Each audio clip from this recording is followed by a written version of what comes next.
Geopolitical জায়গায় বাংলাদেশ তো খুব একটা ভালো অবস্থানে আছে কিনা এটা আপনি একটু বলবেন, চাপে আছে কিনা বা চাপে পড়েছে কিনা, সেই জায়গাটায় যে ছোট রাষ্ট্র হিসেবে বাংলাদেশ তো একটা চ্যালেঞ্জ আছেই, তার উপরে আবার ধরেন তিনি তো বললেনই ভারত বাংলাদেশের সাথে যুক্তরাষ্ট্রের যে বাণিজ্য চুক্তি হয়েছে ওই চুক্তি নিয়ে আপনার প্রতিদিন কোথাও না কোথাও আলোচনা হচ্ছে, সমালোচনা হচ্ছে। তো এই চুক্তি থেকে কি বেরিয়ে আসা কি সম্ভব, মানে আদৌ সম্ভব? ধন্যবাদ আপনাকে আর আমার প্রিয় সহ আলোচক। আপনাকে জানি কি বললো? হ্যাঁ বলছে, ওইটা তো বললাম যে উনি আমার বয়সে একটু বড় হবেন, একটু তবু সেটা শ্রদ্ধার জায়গায় উনি আছে। আমি তাকে ভালো জানি বা তার সাথে সে বুঝে যে আমাদের টকশো কর্ম বাকবিতণ্ড হবে, সেটা তো ভিন্ন কথা। আমি আদর করেই বলছি আর কি। হ্যাঁ, তো বিষয়টা বলছে আপনি শেষ। হ্যাঁ, বিষয়টা হচ্ছে যে আপনার আমেরিকান চুক্তি, আমেরিকার সাথে আমাদের যে চুক্তিটা হইল, এই চুক্তিটাকে আমরা ইনফ্যাক্ট আমার ব্যক্তিগত ধারণা, বাংলাদেশে যারা এই চুক্তিটার বিপক্ষে বলে সবাই, মানে কেউ পক্ষে বলে নাই এ পর্যন্ত আমি পাই নাই। আমি যে পক্ষে বলবো তাও বলছি না, কিন্তু আমার ধারণা যতজনে এই চুক্তিটা নিয়ে কথা বলছে তার ভিতরে কেউ পড়ে নাই। যদি 100 লোকে এই মানে কথা বলে থাকে, একজন দুইজন হয়তো একটু পড়তে পারে। আমি নিশ্চিত যে আর কেউ তা পড়ে নাই।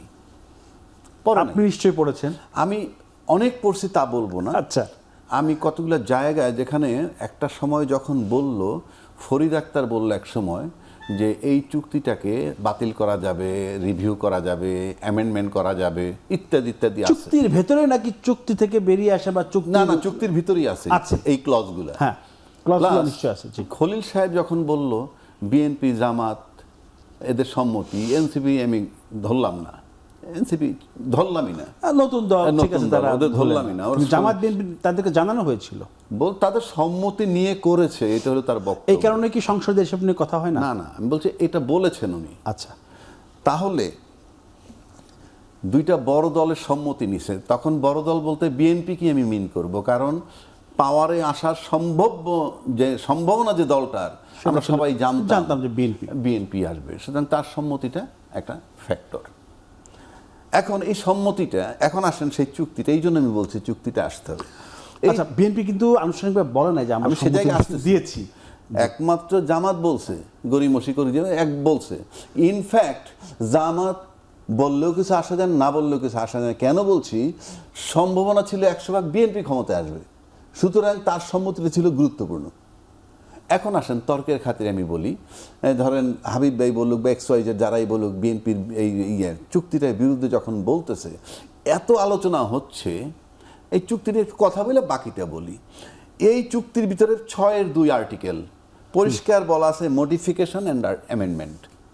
মডিফিকেশন করতে পারবেন, অ্যামেন্ডমেন্টও করতে পারবেন, সেটাই চুক্তির ভেতরেই আছে। হ্যাঁ, 6.2 আর্টিকেল 6.4-এ বলা আছে এনফোর্সমেন্ট। এনফোর্সমেন্ট কি করবেন? সেটা হইল একটা অ্যাডমিনিস্ট্রেটিভ অর্ডার 14,257 অফ এপ্রিল 2025। এইটা হইল, আমরা যেমন গেজেট করি, আমেরিকাও সেরকম একটা গেজেট প্রজ্ঞাপন করছে এইটার উপরে। 6.5 যেটা আর্টিকেল, সেখানে বলা হচ্ছে টার্মিনেশন কিভাবে, 60 ডেজ নোটিশ দিয়ে, 60 দিনের নোটিশ দিতে হবে, তারপর টার্মিনেশন। পারবো কি পারবো না পরের চ্যাপ্টার। 60 ডেজ নোটিশ আমরা টার্মিনেট করতে পারবো। এরপরেরটা আছে 6.6 দফায় entry into force 60 days after the execution, অর্থাৎ 9/2/2026 এটা এক্সিকিউট হইল, মানে স্বাক্ষর হইল দুই পক্ষের। তারপর থেকে নোটিশ দিয়ে 60 ডেজের নোটিশ দিয়ে 60 ডেজের মধ্যে এটা অপারেটিভ করবে, এনফোর্সমেন্টে যাবে। এই হলো চুক্তির হিসাব। তাহলে 9/2/2026 কিছু হয় নাই, চুক্তিটা এনফোর্স হয়েছে এই সরকার আসার পর। এবং যেহেতু 60 ডেজের মধ্যে হওয়ার কথা, এখনো চুক্তি নিয়ে কথা হইতেছে, তার মানে চুক্তিটা এনফোর্স হয়ে গেছে। আমরা কিন্তু জানি না বলতে কি, পার্লামেন্টে তো উত্থাপন করা যেত, যেহেতু এই ক্লজগুলো আছে, প্লাস যেহেতু এটা এনফোর্স হয়েই গেছে অলরেডি, তাহলে বলা উচিত ছিল এটার পক্ষে। কেন আমি বলি? যেহেতু আমরা এনফোর্স করছি, অফকোর্স করছি, তাহলে তার কথা হইতো না। অর্থাৎ চুক্তি কার্যকর হয়ে গেছে। তা সেক্ষেত্রে সংসদ উত্থাপন করা আমরা মনে হয় উচিত ছিল। বিরোধী দল থেকে কি এটা আসা উচিত ছিল? বিরোধী দল দরকার নাই তো, আমার 2/3 মেজরিটি আছে, আই এম দ্য বস। তারা আলোচনা করতে পারে, আপনার প্রতিপক্ষ তো নাকি আনছিল, আমি কথা জানি বলতে পারে। রুমিন ফারহানা বোধহয় আনতে চাইছিল এবং সেখানে একদিন বলেছিল, হ্যাঁ বলেছিল, নোটিশ আকারে আনতে বলা হয়েছিল। ওইটার উপরই তো আনতে পারতো। আপনি যদি আনতে চান ওইটার উপরই আনা যায়। সবাই মিলে যদি রাজি হয়ে থাকি তাহলে কিছু আসে যায় না। আপনি যতই আমাকে আইন বুঝান না কেন, আমরা আইনে নাই, চলতেছি আমরা আমাদের মতো করে। আইনে থাকলে কিন্তু এই ইলেকশন হওয়ার পর অনেক কিছু হওয়ার কথা ছিল, সেগুলো হয় নাই। 2টা শপথ নেওয়ার কথা ছিল, হয় নাই। এক পক্ষ নিচে আর এক পক্ষ নেয় নাই, সেটা তো না হয় নাই তো, হয় নাই। যেভাবেই হোক হয় নাই তো, তো হয় নাই চলতেছে না, হয় নাই চলতেছে তো।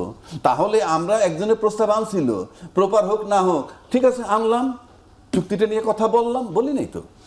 এইবার আসেন, এটা আমি বললাম আপনাকে, এইবার আসেন চুক্তিটা পুরোটাই খারাপ, আমি ধরে নিলাম পুরোটাই রাষ্ট্রের বিরুদ্ধে গেছে, আমি তর্কের খাতিরে বলছি। তাহলে এটা 9-2 যখন চুক্তি হয়, তখন যাদের খাতে স্টিয়ারিংটা ছিল পলিটিক্যাল স্টিয়ারিং, একটা রাজনৈতিক দলের ভূমিকা কিন্তু not after election only, before election also. কারণ আজকে যদি আমার এই দেশ নিয়ে কিছু বাজে কিছু হয়, যে অমুকের সাথে লড়াই, যুদ্ধ বাজবে বা কিছু, আমরা রাজনীতিবিদরা বসবে না, সাথে বুদ্ধিজীবীরা আসবেন, সবাই তো আসবে, ভাই কি করা যায়, এটা তো হতে পারে। আচ্ছা, রাজনৈতিক দলের কাজ কি? সরকারকে পাহারা দেওয়া। এখন আনইলেক্টেড গভর্নমেন্ট ছিল, তাকেও পাহারা দেওয়ার দায়িত্ব কিন্তু রাজনীতিবিদদের। উনি যখন এটা করতে যাচ্ছে তখন রাজনীতিবিদদের নৈতিক দায়িত্ব ছিল কঠিন পাহারা দেওয়া। সেটা কি?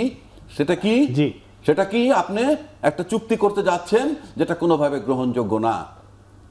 এখন আপনি তখন ভাবেন যে এইটা যদি বাধা দেয় তাহলে আমার ইলেকশন পিছিয়ে যেতে পারে, তাহলে আপনি কি ইলেকশনের জন্য এখানে আসছেন? রাষ্ট্রের চেয়ে আমার ইলেকশন বড়। আমরা যদি সেদিন তাকে কঠিনভাবে বাধা দিতাম যে উনি কিন্তু এই চুক্তি করতে যাচ্ছে, আমরা জনমত তৈরি করতে, ইউ জাস্ট গো।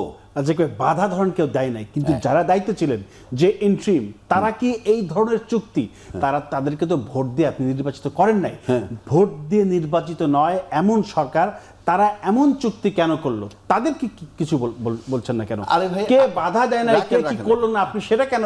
আচ্ছা, সেটা তো আসছে কেন? সেখানেও আসতেছি।